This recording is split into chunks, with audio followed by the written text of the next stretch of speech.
গত ১৫ তারিখ ছিল বিয়েবাড়ির জোয়ারে গা ভাসিয়ে দেওয়ার দিন। সেরকমভাবে আমিও সেই জোয়ারের মানে ভেসে চলে গেছিলাম দমদম ক্যান্টনমেন্ট এক অফিস কলিগের শালির বিয়েতে। ব্যানকোয়েটের স্পেসটা এতটাই বড় ছিল ভেতরে যে খুব সুন্দরভাবে অ্যারেঞ্জমেন্টস করা হয়েছিল।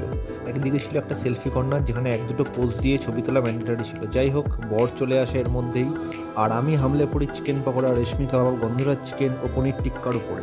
এরপর পোজ মেরে কিছু ছবিও তোলা হয়েছিল।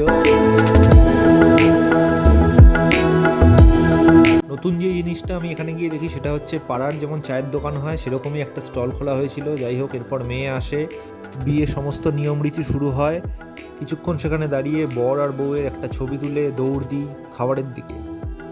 মেনু শুরু হচ্ছিল বিভিন্ন রকমের আচার, পরোটা, মটর পনির, ছিল নিরামিষ কোপ্তা, সাদা ভাত, গন্ধরাজ ভেটকি, বাসন্তী পোলাও, মটন কারি। এরপর নিরামিষের মধ্যে ছিল ছানার পাতুরি, ধোকার ডালনা, ফুলকপির রোস্ট, আর লাস্টে ডেজার্টে পাঁপড়, চাটনি, দই, ল্যাংচা ও মাখা সন্দেশ। আমি যদিও বেশি একটা খেতে পারিনি, কারণ স্টার্টার খেয়ে আমার পেট মোটামুটি ভর্তি ছিল।